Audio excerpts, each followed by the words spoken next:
Welcome to a special edition of Jesus or Muhammad, where today we will examine what Islam really teaches about Allah and Jesus. We will take a look at the teachings of Islam and determine if the Allah of Islam has helped make Christianity the world's most dominant religion. With us today we have David Wood, who will take us through some facts about the Quran and some facts about history to determine if and how Islam has deceived billions of people through its rejection of the death and resurrection of Jesus Christ. David, welcome to the show. Why don't you give us a brief introduction on the so-called deception of what Islam teaches about God and the importance about discussing such an issue? All right, thank you, Summer. And yes, the issue before us is mainly that Muslims claim that Christians have a distorted or perverted view of God, that we disrespect God by what we say about Jesus, things of that nature. Yet when we look a little bit deeper, we find that Islam actually insults and blasphemes God and insults Jesus as well through its teachings. Now, what we're going to go over right now, we're going over facts. We're going to go, I'm only going to appeal to two things. One, facts about what the Quran teaches, and two, facts about history. We're going to see, based on just the facts, not my interpretations, not my opinions, but on facts about what the Quran teaches and facts about history, that Islam is hopelessly trapped in errors and contradictions, and there's really no way out. So let's examine these facts, and if you disagree with anything I'm saying, please call in and show me where I've made an error. So fact number one, I'm going to list 10 facts here. Fact number one, according to the Quran, Jesus was a messenger of God and a prophet of Islam. Islam teaches Jesus was a prophet and messenger of Islam. No, shouldn't be any disputes there. Let me read to you a couple of passages. In Surah 19, verses 23 through 26, we read, and the throes of childbirth compelled Mary to betake herself to the trunk of a palm tree. She said, "Oh, would that I had died before this and had been a thing quite forgotten."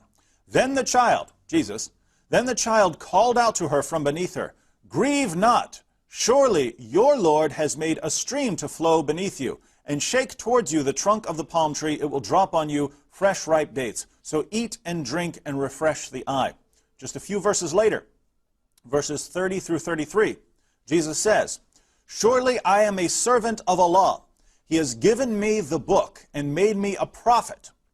And he has made me blessed wherever I may be, and he has enjoined on me prayer and porate so long as I live, and dutiful to my mother, and he has not made me insolent, unblessed. And peace on me on the day I was born, and on the day I die, and on the day I am raised to life." So Jesus here, and in many other passages, if you'd like to look them up, you can look up Surah 42:13, you can look up Surah 43:59, and the verses that follow. And you'll see over and over again the Quran claims that Jesus was a prophet of Islam. Shouldn't be any disputes here. That's a simple fact. Fact number two. According to Islam, Jesus won a number of followers who were Muslims. Jesus didn't just preach and no one listened to him. Jesus preached and people believed his message and became Muslims. This is a simple fact about what Islam teaches. Let me show you that I'm correct here. In Surah 3:52 we read, when Jesus found unbelief on the part of the Jews, he said, "Who will be my helpers to the work of Allah?" The disciples said, "We are Allah's helpers. We believe in Allah, and do thou bear witness that we are Muslims." Here Jesus' followers are saying, "We're Muslims." Surah 5, verse 111. "And behold, I inspired the disciples of Jesus to have faith in me and my messenger. They said, 'We have faith, and do thou bear witness that we bow to Allah as Muslims.'" So Jesus didn't just preach, and he wasn't completely ignored by the people around him. He won followers in the first century who were Muslims, considered themselves Muslims, acted like Muslims, believed as Muslims, practiced as Muslims. Shouldn't be any dispute here. Fact number three. In the Quran, Allah promises Jesus that his followers would be superior to unbelievers until the day of resurrection. Notice what this says. It doesn't say Jesus is going to win followers and they're immediately going to be corrupted by the Apostle Paul or something like that. It said these followers are going to be victorious and superior to the day of resurrection. Read Surah 3:55. "Behold, Allah said, O Jesus, I will take thee and raise thee to myself and clear thee of the falsehoods of those who blaspheme. I will make those who follow thee superior to those who reject faith to the day of resurrection. Then shall ye all return unto me, and I will judge between you of the matters wherein ye dispute. So, Jesus' followers, the people who are around him claiming that they are Muslims, would, according to Allah's promise, be victorious and superior to those who reject Jesus until the day of resurrection. Fact number 4, this would be a historical fact. If there were any first century Jews who converted to Islam at the preaching of Jesus, they didn't last very long. How do we know this? Well, we have no record of any first century followers of Jesus, or second century followers of Jesus, or third century followers of Jesus, or fourth or fifth century followers of Jesus who were Muslims, who believed what Muslims believe, who practice as Muslims believe. We have no record. So if they did exist, if you say, well, maybe they were all lost, maybe they all disappeared, something like that, fine, you can believe that if you want, but it's a simple fact that if they did exist, they disappeared rather quickly, because we don't have a shred of evidence anywhere that they ever existed. We have no records of them. So all I'm saying here is, if they did exist, we don't have any records, so they must have disappeared pretty quickly. Fact number 5. According to the Quran, Allah helped Jesus' followers gain the upper hand over the Jews. Allah helped Jesus' followers gain the upper hand over the Jews. Let's read in the Quran, Surah 61, verse 14. O you who believe, be helpers in the cause of Allah. As Jesus, son of Mary, said to his disciples, who are my helpers in the cause of Allah? The disciples said, we are helpers in the cause of Allah. So a party of the children of Israel believed, and another party disbelieved. Then we aided those who believed against their enemy, and they became uppermost. So, what this passage is saying, some of the Jews rejected Jesus, and some of the Jews believed in Jesus. These were his good Muslim followers. So certain Jews believed in Jesus, and Allah helped them and strengthened them until these followers of Jesus ultimately became more powerful than the Jews. So there shouldn't be any dispute here. The Quran teaches that Allah helped Jesus' true followers until they became more powerful than the Jews. No dispute here. Fact number 6. The only followers of Jesus who ever became more powerful than the Jews were Christians who believed in Jesus' death, resurrection, and deity. Let me read that again. The only followers of Jesus who ever became more powerful than the Jews were Christians who believed in Jesus' death, resurrection, and deity. What do I mean here? Well, if you say there were some first century Muslim followers of Jesus, they certainly never became more powerful than the Jews. We, again, don't even have any record that they existed. They couldn't have been very powerful. The only followers who actually became very powerful were Christians when Christianity took over the Roman Empire. That's when Christians became very powerful. But we know that the Christians who ultimately were part of the Roman Empire believed in Jesus' death, resurrection, and deity. They didn't believe in Islam. And just to give you some support here, this is Yusuf Ali's translation of the Quran. Yusuf Ali comments on Surah 61:14, where Allah says that he's going to help Jesus' followers until they become more powerful than the Jews. Let me read it to you. This is Yusuf Ali's commentary on 61:14. A portion of the children of Israel, the one that really cared for truth, believed in Jesus and followed his guidance. But the greater portion of them were hard-hearted and remained in their beaten track of formalism and false racial pride. The majority seemed at first to have the upper hand when they thought they had crucified Jesus and killed his message. But they were soon brought to their senses. Jerusalem was destroyed by Titus in AD 70, and the Jews have been scattered ever since. The wandering Jew has become a byword in many literatures. On the other hand, those who followed Jesus permeated the Roman Empire, brought many new races within their circle, and through the Roman Empire, Christianity became the predominant religion of the world until the advent of Islam.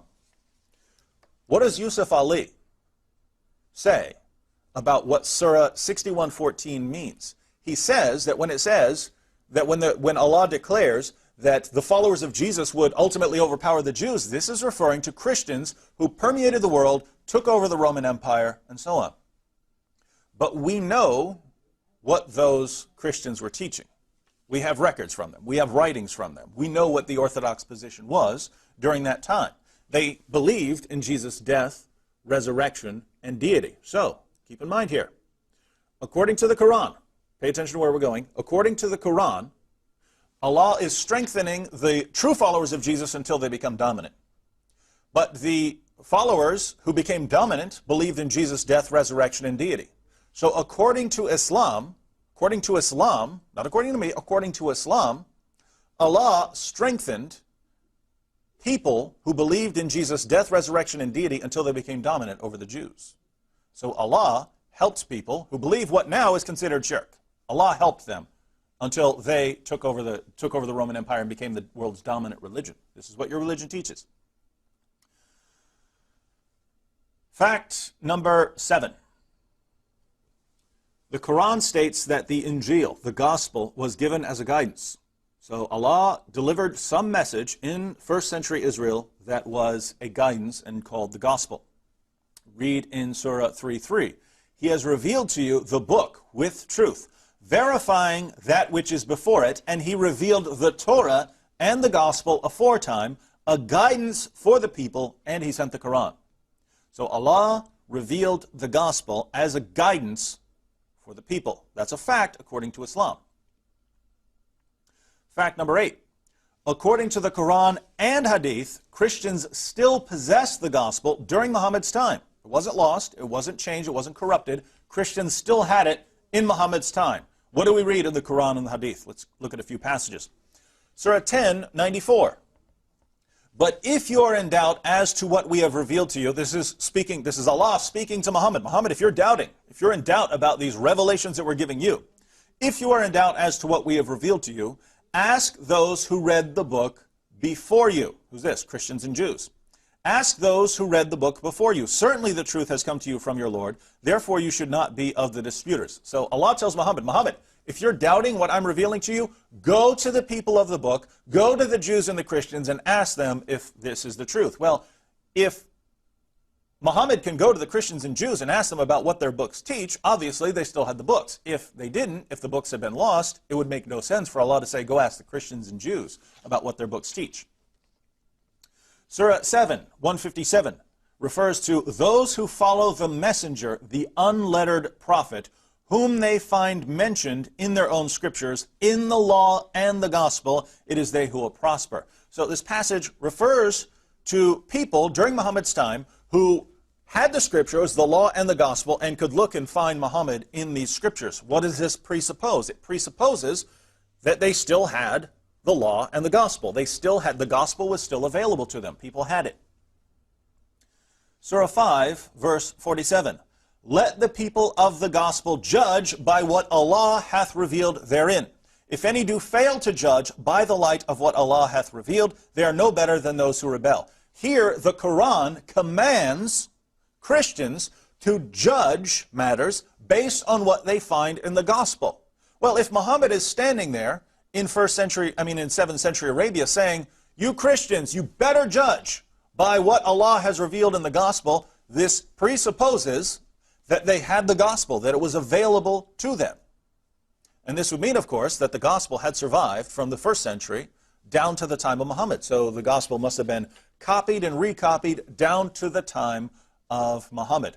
And we don't only find this in the Quran, we also find it in the Hadith, your most trusted collections of Ahadith. Consider Sahih al-Bukhari, number 3. Khadija then accompanied him to her cousin Waraka bin Nawfal, who during the pre-Islamic period became a Christian and used to write the writing with Hebrew letters. He would write from the gospel in Hebrew as much as Allah wished him to write.